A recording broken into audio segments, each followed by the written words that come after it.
በህይወታችሁ ሁሉንም ነገር የምታደርጉበት መሳሪያ ቢሰጣችሁ ምን ታደርጉበታላችሁ? በኮሜንት ጻፉት። የዛሬው ፊልማችን ይህን ይመስላል። የፊልማችን ታሪክ ሲጀምር ጎበዝ ሰዓሊ የሆነና ነገር ግን በስዕል ስራው በሚያገኘው ገቢ የቤት ኪራዩን እንኳን መክፈል የከበደውን ሁዋን የተባለ ወጣት እያሳየን ሲሆን ሁዋን አሁን በጣም ቆንጆ የሆነች ልጅ የሳለ ስናይ እርሷን ጨርሶ ወደ ሌላ ስዕል ሊገባ ሲል አንድ በጣም ዘመናዊ የሆነ ቅንጡ መኪና ከፊቱ ይቆማል። መኪናው ውስጥ አንድ የከተማው ባለሀብት ቁጭ ብሏል። ሰውየው ሆን ብሎ ሁዋንን ለማሳቀቅ የድሮ ፍቅረኛውን ይዞ መጥቶ እየጎረረበት ገንዘብ ወርውሮበት የቀን ገቢ ይሸፍንበት አንተ ደሃ መናጢ በማለት ይሄዳል። ሁዋን በዚህን ጊዜ በጣም ቢከፋው እውነትም የቀን ገቢውን የሚበልጥ ገንዘብ ስላገኘ እቃውን ሰብስቦ ወደ ቤቱ ለመሄድ ከውዳቂ እቃ የተሰራች ወደምትመስል መኪናው ይሄዳል። ምን ሊያደርጋት ነው ያስብልም ክምር ካርቶን የመሰለች።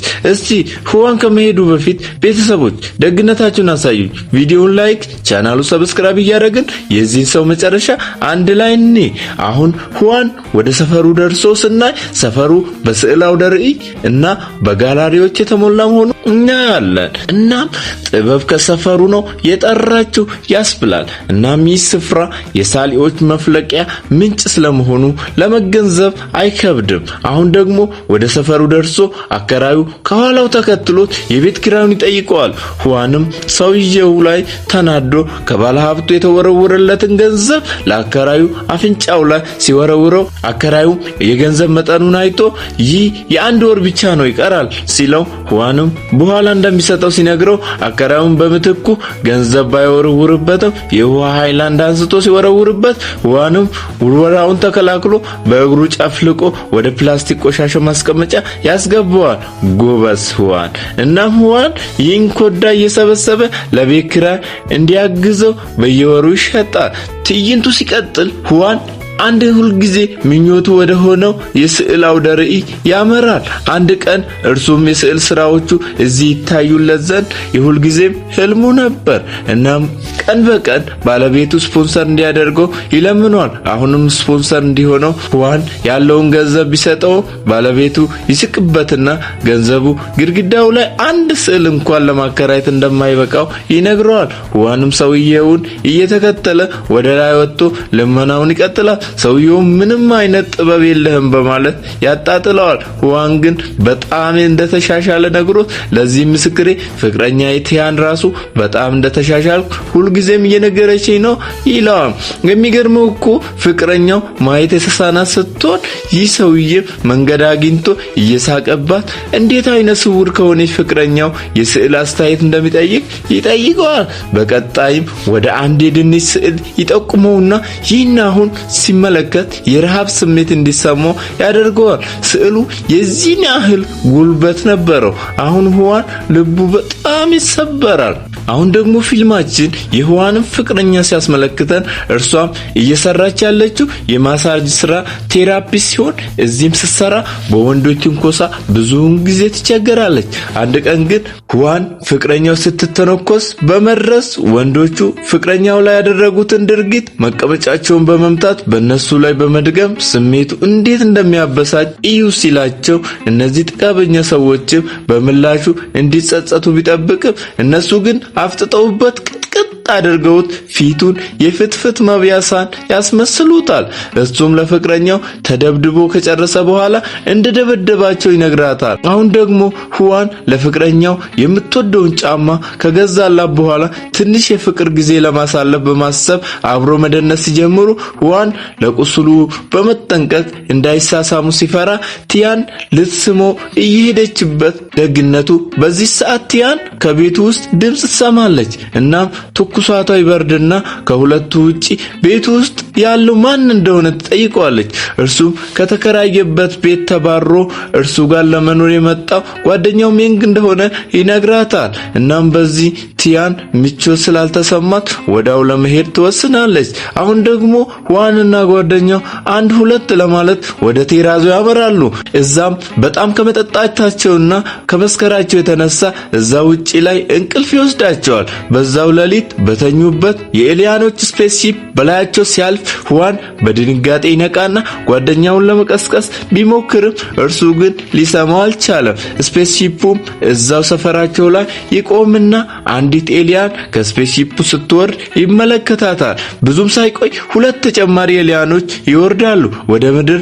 ለምን እንደመጡ ባይታወቅም ሁዋን ቀስ ብሎ በድብቅ ፎቶ ሊያነሳቸው ቢሞክር ፎቶ እያነሳ የስልኩ መብራት ይበራና ኤሊያኖቹ ተመልክተውት ወዲያው ይሰወራሉ። በዚህ መሃል ግን ሁዋን የሆነ ነገር እንዳሉ ያስተውልና ለማጣራት ሲጠጋ የወደቀው ዕቃ እርሳስ መሆኑን ያስተውላል።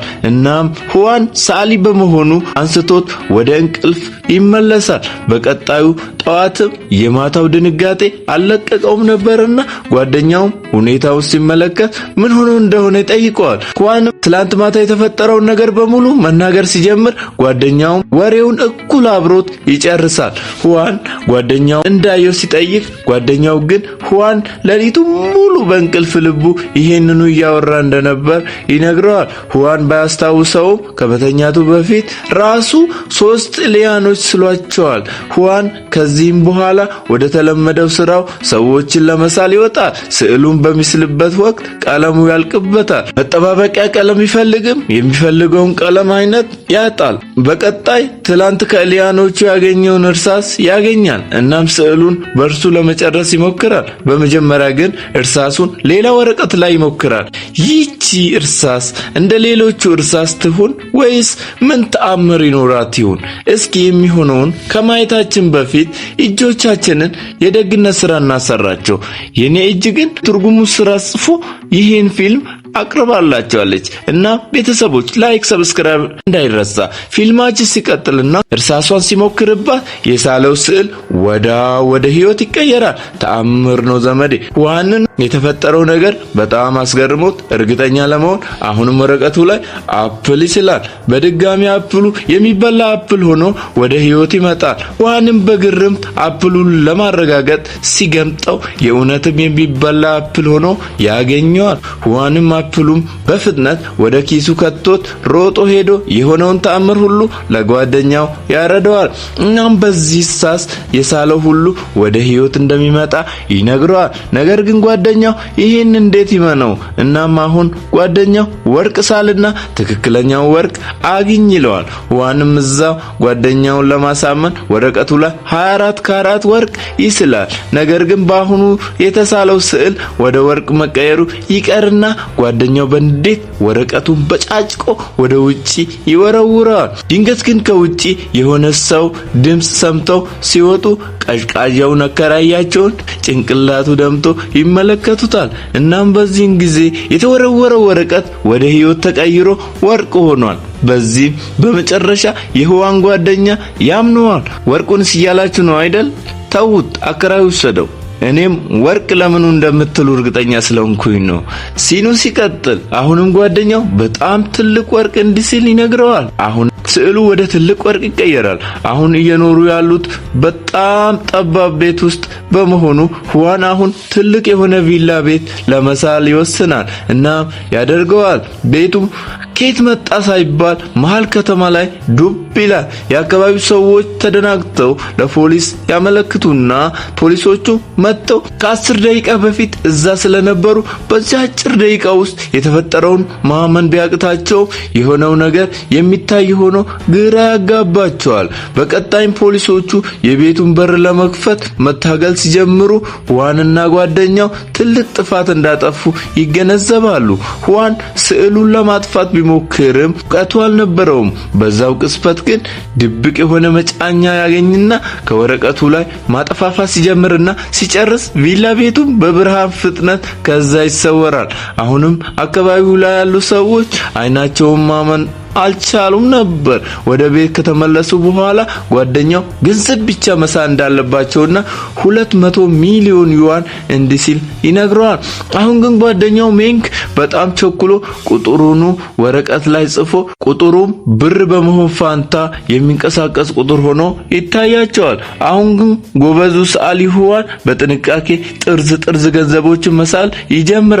በሰከንዶች ውስጥ ቤታቸው ሙሉ በገንዘብ በመሙላቱ መንቀሳቀሻ ራሱ ያጣሉ። በኋላ ላይ የቤት አከራያቸው መጥቶ ተከራዮችን ሻሻ በማስቀመጣቸው ይጮህባቸዋል። አንደኛዋ ሴት መልስ ስትመልስለት አከራዩ ደና አርጎ መልሶ አጥረገርጋታል። ዋንንም ለመሳደብ ቢጠራውም ዋንና ጓደኛው ከቤት ውስጥ ሀብታም ሰዎች የሚለብሱትን ልብስ ለብሰው መጥተው አከራዩና ተከራዩን ያስገርሟቸዋል። አሁን ደግሞ ዋን ቁጥር የሌለውን ገንዘብ በማውጣት ለአከራያቸው ለ100 ዓመት ኪራይ የሚሆን ገንዘብ ያሸክመዋል። አከራዩም ልቡ ቀጥትልና ዋን ይህን ሁሉ ገንዘብ ከየት እንዳመጣ ጥያቄ ይሆንበታል። ዋን ግን ተአምሩን ገና አላበቃም። ከቆይታ በኋላ ከ3 ቅንጡ መኪኖች ጋር በመምጣት ሁሉንም ሰው እጃቸውን በአፋቸው ያስጭናቸዋል። ዋን ከዚህ በመቀጠል ሁሌም የሚመኘውን ቅንጡ ቤተ መንግስት ለመግዛት ወደ አንድ ሪል ስቴት ድርጅት ይሄዳል። እዛም እንደደረሰ የድሮ ፍቅረኛውን ከአዲሱ ፍቅረኛዋ ቻንሁን ጋር ያገኛታል እና ፍቅረኛዋ 15 ሚሊዮን ቪላ አልገዛልሽም ሲላት ይሰማል። ዋን ግን ወደ ጻፊዋ በማምራት ከተማ ውስጥ ቤት በጣም ውድ የሆነበት ቦታ ላይ 2 ቤተ መንግስቶችን እንድታዘጋጅለት ይነግራትና ለሁለቱም በካሽ ወዳው በድሮ ፍቅረኛው ፊት ለሁለቱም ቤተ መንግስቶች ሲከፍል ልጅቷ ትታው መሄዷ እንዲቆጫት ያደርጋል። በሌላ ትዕይንት ያን ቀን ምሽት ዋን ማየት የተሳናትን ፍቅረኛውን ወደ ገዛላት ቤተ መንግስት ይዟት ሲሄድ ያሳየናል። እርሱም እርሷን ሰርፕራይዝ ለማድረግ አስቦ ምን እንዳደረግኩልሽና ከፊትሽ ያለውን ነገር ገምቺ ቢላትም እርሷ ግን ጉዳዩም ከተማው ሙሉ የሚያወራው ስለነበር ቀድሞውኑ ታውቅ እንደነበር ትነግረውና የ50 ሚሊዮን ቤተ መንግስት እንደሆነ ትነግረዋለች። አሁን ዋን ሰርፕራይዙ ለተበላሸበት ቢደብረውም አሁንም ሰርፕራይዙን በመቀጠል መግቢያውን በኦርኬስትራ አጅቧት ያስገባታል። እናም ፍቅረኛው ማየት ባትችልም ሁሉንም ትዕይንቶች የምትገልጽላት ሴት ቀጥሮላት ነበር። ያለው ማማሩ ይላል። እርሷም ከበሩ መግቢያው እስከ ውስጡ ድረስ ሁሉንም ነገር በደንብ አድርጋ ታስረዳታለች። ዋንም አሁን በተሰበሰቡ ሰዎች ፊት ተንበርክኮ የጋብቻ ጥያቄ ያቀርብላታል። ቲያን ግን ጥያቄው ውድቅ አድርጋ ጥላው ትሄዳለች። እርሱም ከኋላ በመከተል አትወጂኝም ወይ ብሎ ይጠይቃታል። እርሷም በምላሿ እንደምትወደው ትነግረዋለች። ዋንም የምትወደው ከሆነ ለምን በዛ ሰው ሁሉ ፊት እንዳዋረደችውና ጥያቄውን ለምን እንዳልተቀበለችው ይጠይቃታል። እርሷም ይሄንን ያደረገችው ለራሱ እንደሆነ ትነግረዋለች። ምክንያቱም ብንጋባ እድሜ ልክን ማየት ከማትችል ሴት ጋር መኖር እንደሚሰለቸው ትነግረውና ዋንም ሀብታም ስለሆንክ አሁን ከፈለከውን ሴት መርጣ አግባ ትለዋለች። ዋንም በምላሹ ሀብታም እንዳልሆነ ነግሯት ሁሉም ንብረቱ ከስዕል ስራው እንደተገኘ ይነግራታል። ቲያንም ይህንን ገንዘብ ያለውን ስዕል ሸጦ እንዳገኘ ነበር ያመነችው። አሁን ግን ከኤሊያኖቹ ስላገኘው ተአምራዊ እርሳስ ሁሉንም ነገር ይነግራታል። ቲያንም ስለ አስማተኛው እርሳስ ስትሰማ ሁለቱን አይኖቿን ስሎ እንዲያበራላት ትጠይቀዋለች። ዋንም ሐሳቡ ወዶት እንደርሷ አይነት አይናማ ቆንጆ ሴት መሳል ይጀምራል። አይኖቹም ወርደው ወደ ቲያን አይኖች እንዲገቡ ቢጠብቁ በእርሱ ፋንታ ግን አይኖቹ የጓደኛው ትከሻ ላይ ይወጣሉ። እነሱም እንደገና እንደ ቪላ ቤቱ አጥፍተውት በቀጣይ ሙሉ ፊት ቢስሉ ፊቱ ወደ ህይወት ይቀየራል ብሎ ይጠራጠራሉ። ፊቷን ብቻ መሳል አስፈሪ በመሆኑ ግን ሙሉ ሰውነቷን አይን ጨምረውለት ቁጭ አድርገው ይስሏታል። ስዕሉ ለመቀየር 5 ሰዓት ፈይቶ ስለነበር አሁን ላይ ቲያን በተስፋ ጠብቃ ሲያቅታት እየቀለዱባት እንደሆነ በማሰብ ተናዳ ከቤቱ ትወጣለች። በሩ እንደከፈተችው ግን በድንገት ትሰወርና ከስዕሉ ውስጥ በድንገት ትወጣለች እና አይኗ ስለበራላት ዋን አሁን ሙሉ ቻይናን ያስጎበኛት ጀመር። ከዛሬም ያመለጣትን ህይወት መልሶ ያኖራታል። በሌላ በኩል ጓደኛው ሜንጊ ደግሞ አይን ፍቅሩ ከነበረ ታዋቂ ሴት ጋር አብሮ ሆኖ እናያለን። አሁን የሁለቱ ህይወት ሙሉ በሙሉ ነበር የተቀየረው።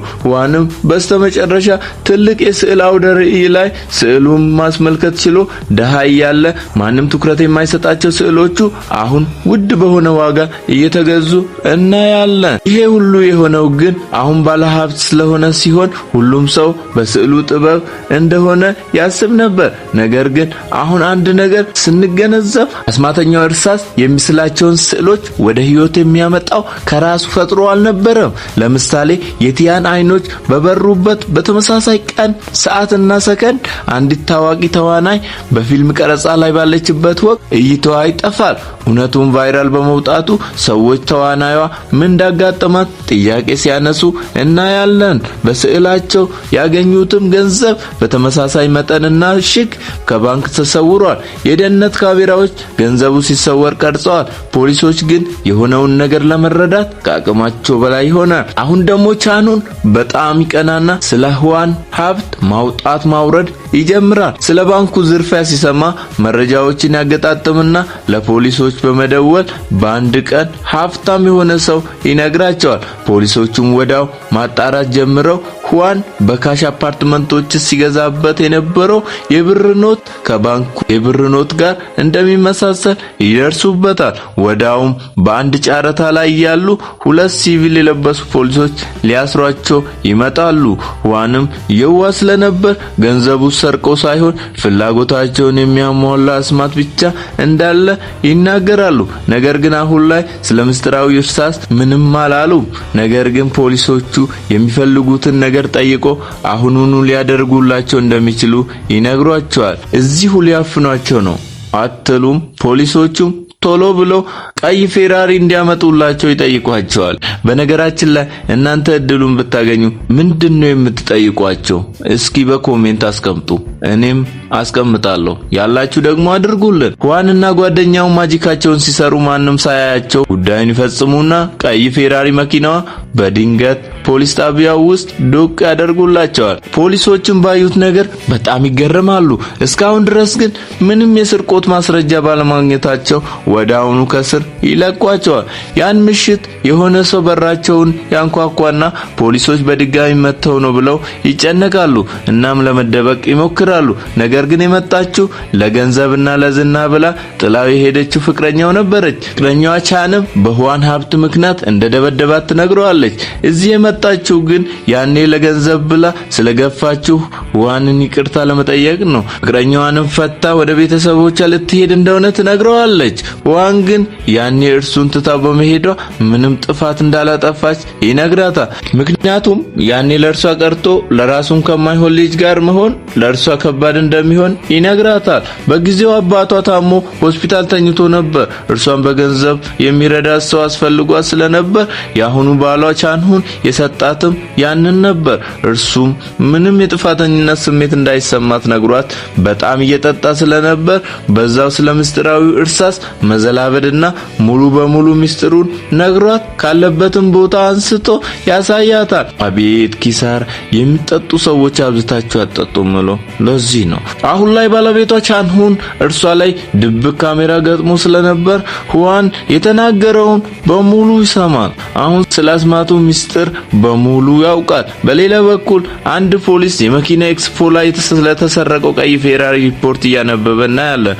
እርሱም እነ ሁዋን የሳሉት መኪና መሆኑን መገመት አያቅታችሁም። በዚህ ፖሊሱ በቀጥታ ወደ ቤታቸው በመሄድ እየረዳቸው ያለውን አስማታዊ ቁስ ይጠይቃቸዋል።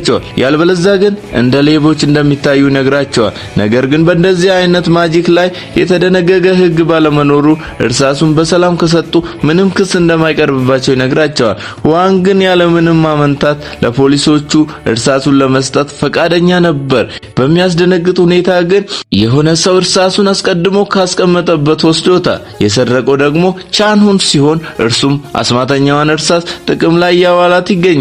እርሱም መጀመሪያ የሳለው ነገር ሁሌም ሲመኘው የነበረውን የስዕል ጋራሪ ነበር። ውድ የሆኑ የንግስታት ልብሶችንና ቅንጡ ቤተመንግስቶችንም ያስከትላል። ሚስቱንም አስሯት ያሰቃያታል። ከዚህ በመቀጠል መጽሔት ላይ ያያትን ቆንጆ ልጅ ስሎ ሚስቱ ሊያደርጋት ይሞክራል። እርሷም የቁንጅና ውድድር እየተወዳደረች ሲሆን በቅጽበት ተሰውራ ወደ ሰውየው ትመጣለች። ነገር ግን ያደረገው ነገር በቀላሉ በፖሊሶች እንዲገኝ ያደርገዋል። እናም ፖሊሶቹ በእርሳሱ የሰው ንብረት እየሰረቀ እንደሆነ የነገሩት እና ቻንሁን ግን በእርሳሱ ብቻ ጥበቡን እየተጠቀመ ያለ እንደሆነ ይነግራቸዋል። በዚህ ቅጽበት አንዱ ጠባቂው ወደ ስፔስ የሚወስዳቸውን ስዕል ሳል ሲለው እርሱም ሲስል በቅጽበት የኤሊያኖች ስፔስ ሺፕ ከላያቸው ላይ ይፈጠራል። አሁን ደግሞ ኤሊያኖቹ ወርደው ንብረታቸው ማን እንደወሰደባቸውና ማን እየተጠቀመበት እንደሆነ በቁጣ አንደበት ይጠይቃሉ። ቻንሁን ግን ወደ ውስጥ ገብቶ ታንክ ስሎ አፈሙዙ ወደ እነሱና ወደ ህዝቡ ደቅኖ ስናይ ኤሊያኖቹ በኃይላቸው ወደ ራሱ አዝረውበት እናያለን። ቻንሁንንም ለጥፋቱ ይደበድቡታል። በስተመጨረሻ እጅ ሰጥቶ ንብረታቸውን ይመልስላቸዋል። አንደኛው ኤሊያን ግን ከተቀበለው በኋላ ንብረቱ እርሳስ እንዲመስል መቀረጹ በጣም ያናድዳል። ወደ ቻንሁንም ሄዶ ዘቅዝቆ ሲይዘው ሁዋን ግን ወደ ኤሊያኑ መጥቶ እርሳሱን የቀረጸው እርሱ እንደሆነ ቀርቦ ይነግራቸዋል። ኤሊያኑ በቁጣ ምትክ በሁዋን ሐቀኝነት ይገረማል። በዚህ የእነርሱ ፕላኔትም እዚህኛው ዓለም እንደሚመሳሰል ይነግረዋል። ምክንያቱም ሁለቱም ስፍራዎች ደግ ልብም አረመኔ ልብም እንደሚይዙ በመንገር እርሱም በሁዋን ቅንነት ምክንያት ህብረታቸውን ይዘው በሰላም እንደሚሄዱ ይነግረዋል። ለመሰናበት እያሉም ሳሉ ሁዋን ኤሊያኑ አንድ የመጨረሻ ውለታ እንዲውልለት ይጠይቀዋል። ይህም በእርሳሱ የመጡትን ሁሉንም ነገሮች ወደ መጡበት እንዲመለሱ ማድረግ ነበር። ኤሊያኑም ይስማማና ሁሉንም ቁሳቁስ ከታንኩ ጀምሮ ከመጀመሪያ እስከ መጨረሻ ወደ መጣበት እንዲመለስ ያደርገዋል እያለ የዛሬ ፊልማችን በዚህ ይጠናቀቃል። ቤተሰቦች መቼም በፊልሙ አንዳች ነገር እንደምታገኙ ተስፋ አደርጋለሁ። እናም ፊልሙን ከወደዳችሁት ላይክ በማድረግና ቻናሉን ሰብስክራይብ በማድረግ ቤተሰብ ይሁኑ። እስኪ በኮሜንት ስለ ፊልሙ ምን እንደተሰማችሁ ጻፉልኝ። እስከዚህ ድረስ አብራችሁን ሆናችሁ ስለተከታተላችሁን ትመሰገናላችሁ። መልካም ጊዜ። በሌላ የፊልም ዳሰሳ እስከምንገናኝ ቸር ቆዩ።